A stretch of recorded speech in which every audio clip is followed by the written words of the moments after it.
My name is Amanda, and I'm one of the pastors at Mosaic, and I am also a parent, and we are living through some crazy times right now, especially as parents. Well, at Mosaic, we have a great group of people who have put together an hour of kids programming for your kids every Sunday morning. An hour! How awesome is that? It is age appropriate, it's fun, it's interactive, and we would love for your kids to join us. Email kids@mosaicchurch.nyc with your name, your kids' names, and their ages, and one of our team will be in touch with you to walk you through the process and help you know what to expect. And then just a heads up too, on Sunday mornings, you can probably anticipate about a 10-minute window where we welcome kids into our virtual classrooms one at a time and get them to their age-specific breakout room before we begin our lessons. We would love for you to join us. We hope you're doing well and staying sane in all of this crazy.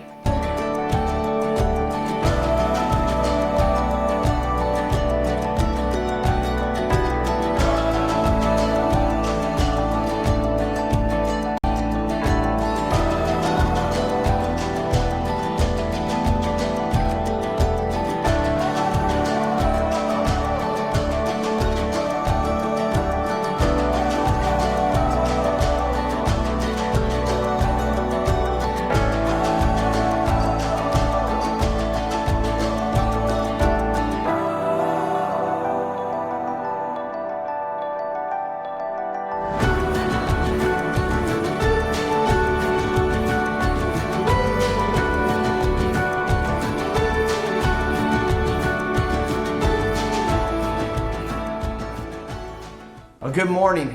Before we start our service, we want to make sure you are prepared with a few things. Well, the first is communion. At the end of our service, we will be participating in communion together. Go to your pantry or your refrigerator for some grape juice, wine, in addition, a piece of bread or cracker. Secondly, you're going to want to pair your phone or your laptop to your largest screen in the house. Stand up, sing with us, celebrate with people from all over the country today together. Third, mosaicchurchnyc.online.church.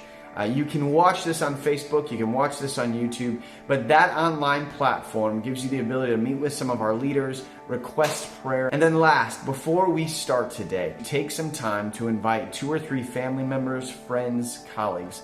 We believe that God is doing something special in these uncertain times, and we want you to take advantage of it for your people and your loved ones.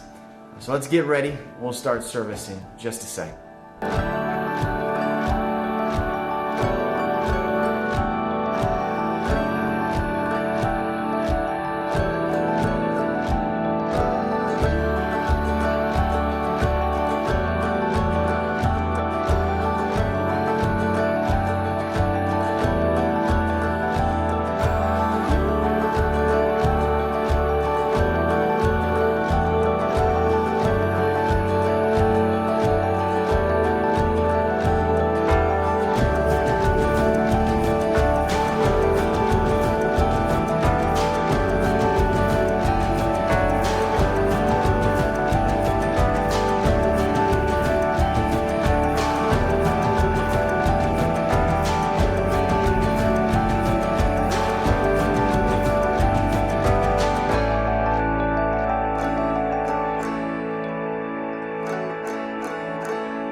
If you don't know me, my name is Stephanie, and I'm a part of Mosaic West Queens, and I am excited to be with you today to talk about Acts 10.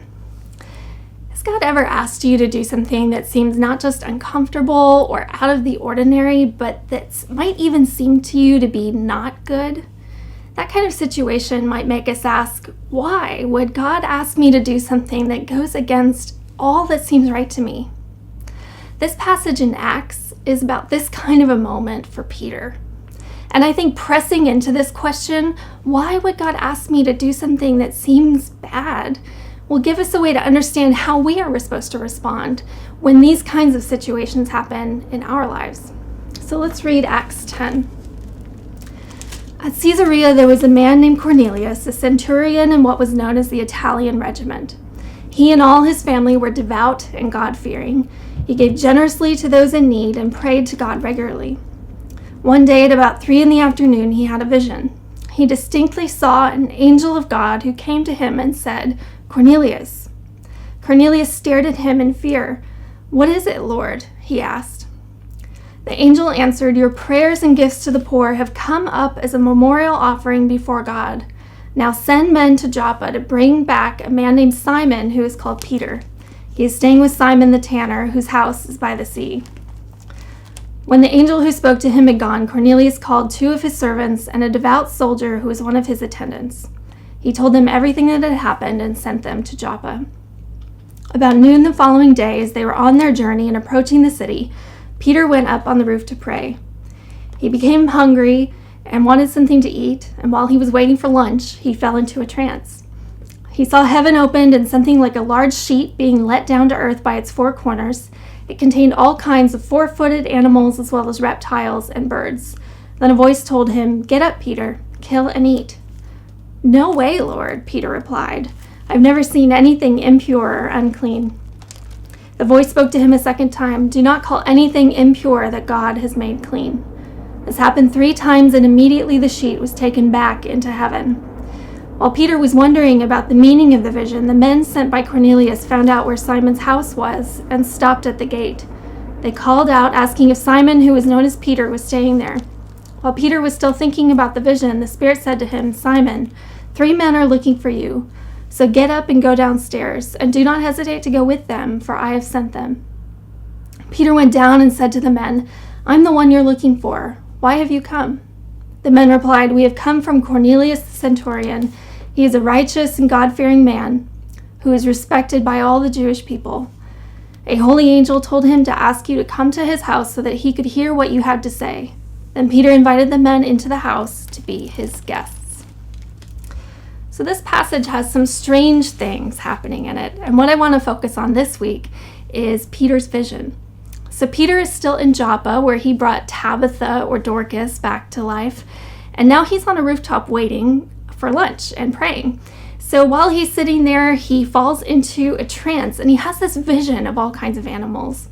And what Peter saw were clean and unclean animals, or kosher and non-kosher, all mixed together.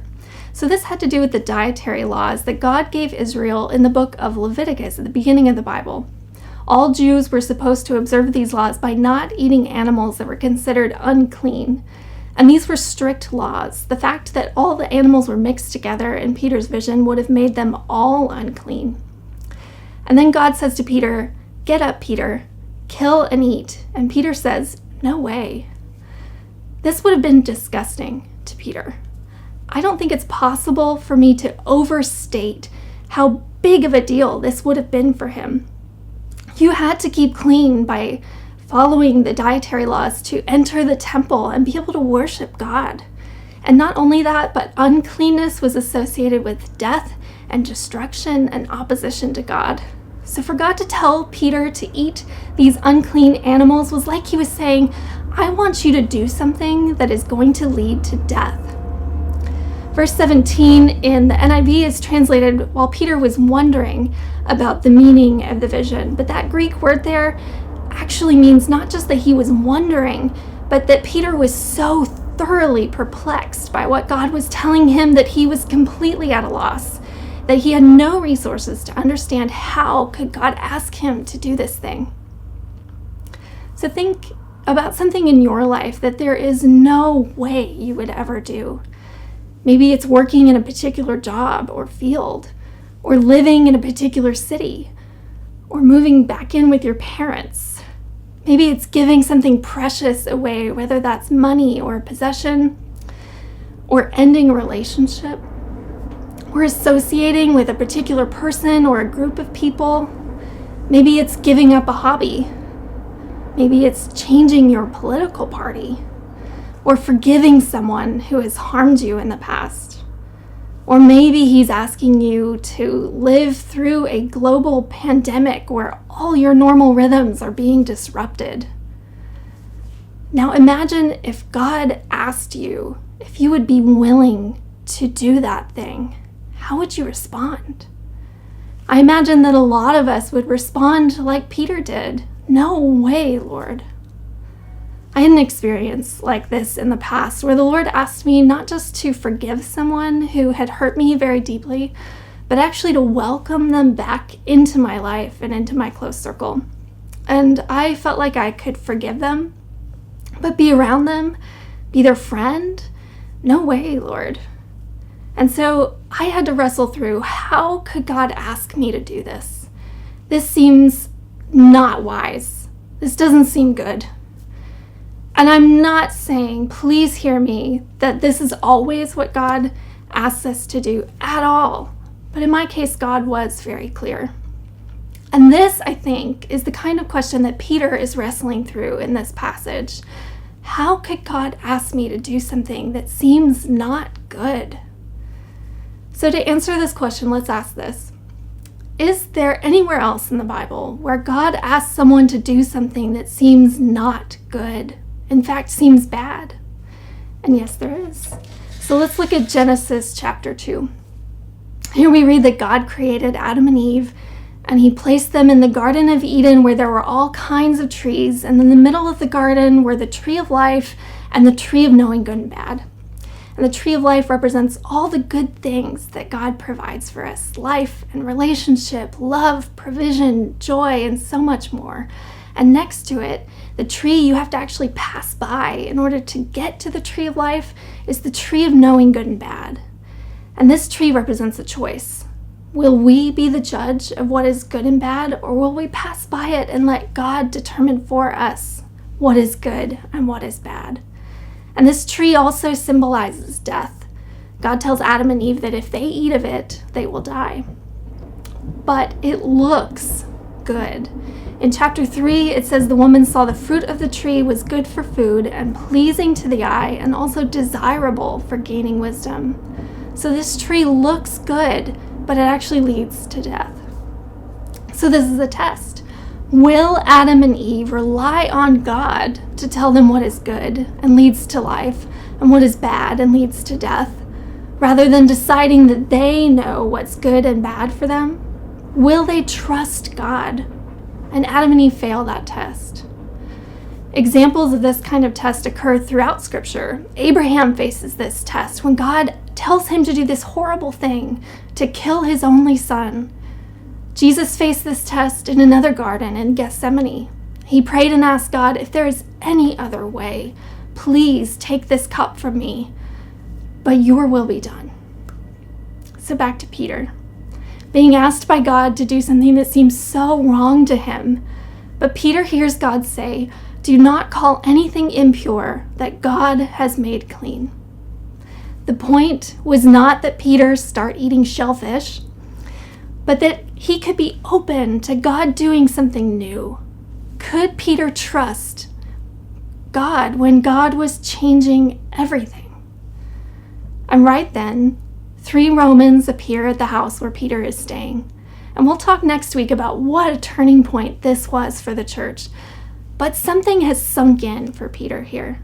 He invites these Gentiles, these Roman enemies, into the house to be his guests.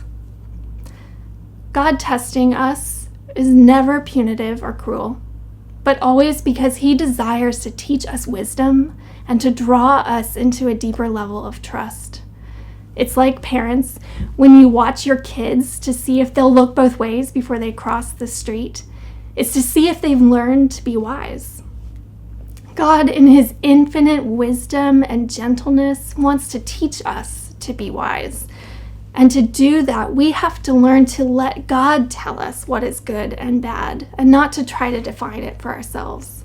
That is true wisdom. In my case, that's what forgiving that person was all about. It was not about them. It was about showing me the places in my heart that I had allowed to become hard and calling me to trust God more fully. God bless you all. You can go and join your groups.